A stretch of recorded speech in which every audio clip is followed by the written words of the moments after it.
On l'a vu, la première journée ici à Privas sur le championnat de France d'enduro 24 MX a réservé bien des surprises. Et bien sachez que ce dimanche, ça va être la même chanson. On va avoir du spectacle dans toutes les catégories. On revient sur les élites E1, E2, E3. Chez les plaques noires des petites cylindrées, mention spéciale à celui qui fait 2 fois 4e ce week-end.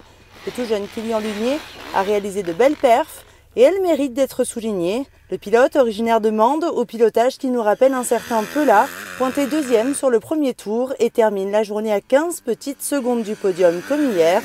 Ça va finir par payer. Devant, ils ont plus d'expérience et c'est d'ailleurs Anthony Gesselin qui est 3e ce soir. C'est dans la 2e place à son plus fidèle adversaire cette saison. Le pilote atomique Husqvarna était 4e en début de journée à la lutte avec Thiel Declercq, mais c'est le pilote d'AFI qui est ce soir 2e. Le protégé de Fred Di Giambattista s'est offert la seule véritable position qui était bataillable aujourd'hui et les Lunier et Gesselin lui ont bien donné du fil à retordre. Il est ce soir à 1 minute 11 de la gagne. Elle est sans appel et signée l'officiel fantique Loïc Larieux.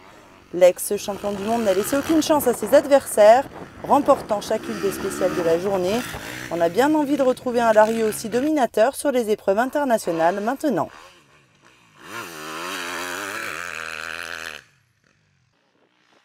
En E2, festival encore une fois, alors qu'Antoine Alix était sur le podium avant le dernier chrono, bénéficiant notamment des mésaventures de ses concurrents.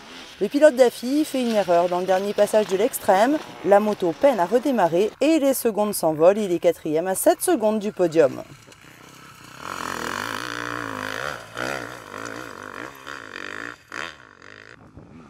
Juste devant lui, Hugo Blanjou. Le pilote élite moto KTM menait la danse de bon matin, mais il a vite été repris par Espinas. Le fait marquant de sa journée, une grosse casse dans SP5. Il achève son carter d'embrayage et doit repartir en poussant. Sur ce coup-ci, il met 1 minute 15 de plus qu'à son passage précédent dans la même spéciale. Réparation faite au ravitaillement, il cravache comme un fou pour arracher la 3e place et sauver de très précieux points au championnat. De son côté, Théo Espinas faisait une bonne course, menant au coude à coude avec Blanjou jusqu'à la fin du 2e tour. Il était en tête, mais à la sortie du ravitaillement, il a pointé une nouvelle fois en retard, écopant au passage d'une minute de pénalité. Quand ce soir, il termine 2e à quelques 26 secondes de la victoire, ça fait encore 3 points qui se sont envolés sur une pénalité de pointage, des points qui compteront sans aucun doute en fin de saison. Il a été régulier et opportuniste, signant sa seconde victoire en E2 sur ce championnat de France. Zachary Pichon est le 3e homme de cette catégorie-ci bataillée. Même s'il n'a remporté aucune spéciale aujourd'hui, il n'a pas non plus fait d'erreur, se plaçant toujours sur le podium dans les spéciales. C'est d'ailleurs l'officiel Cherco qui est désormais en tête avec 70 points, comptabilisant une seule petite longueur sur Espinas et Blanjou à égalité de points juste derrière lui.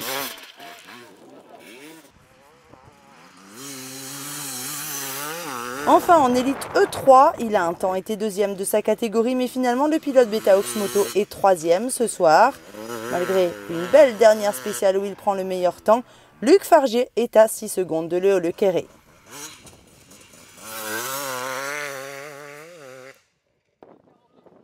Il n'y aura pas de grand chelem pour le Breton cette saison, lui qui était pourtant bien lancé avec 3 victoires en 3 journées de championnat.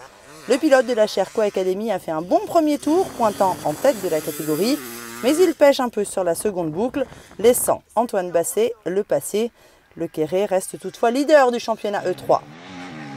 Enfin, c'est une première victoire cette saison en championnat de France pour Antoine Basset, celui qui évoluait sur ses terres et devant ses supporters.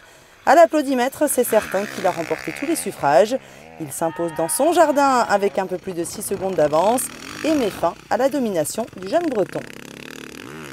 Merci de nous avoir suivis, on se donne rendez-vous dans 3 petites semaines du côté de Saint-Jean d'Angély pour la 3e manche du championnat de France d'enduro 24 MX les 18 et 19 juin prochains. Bye bye.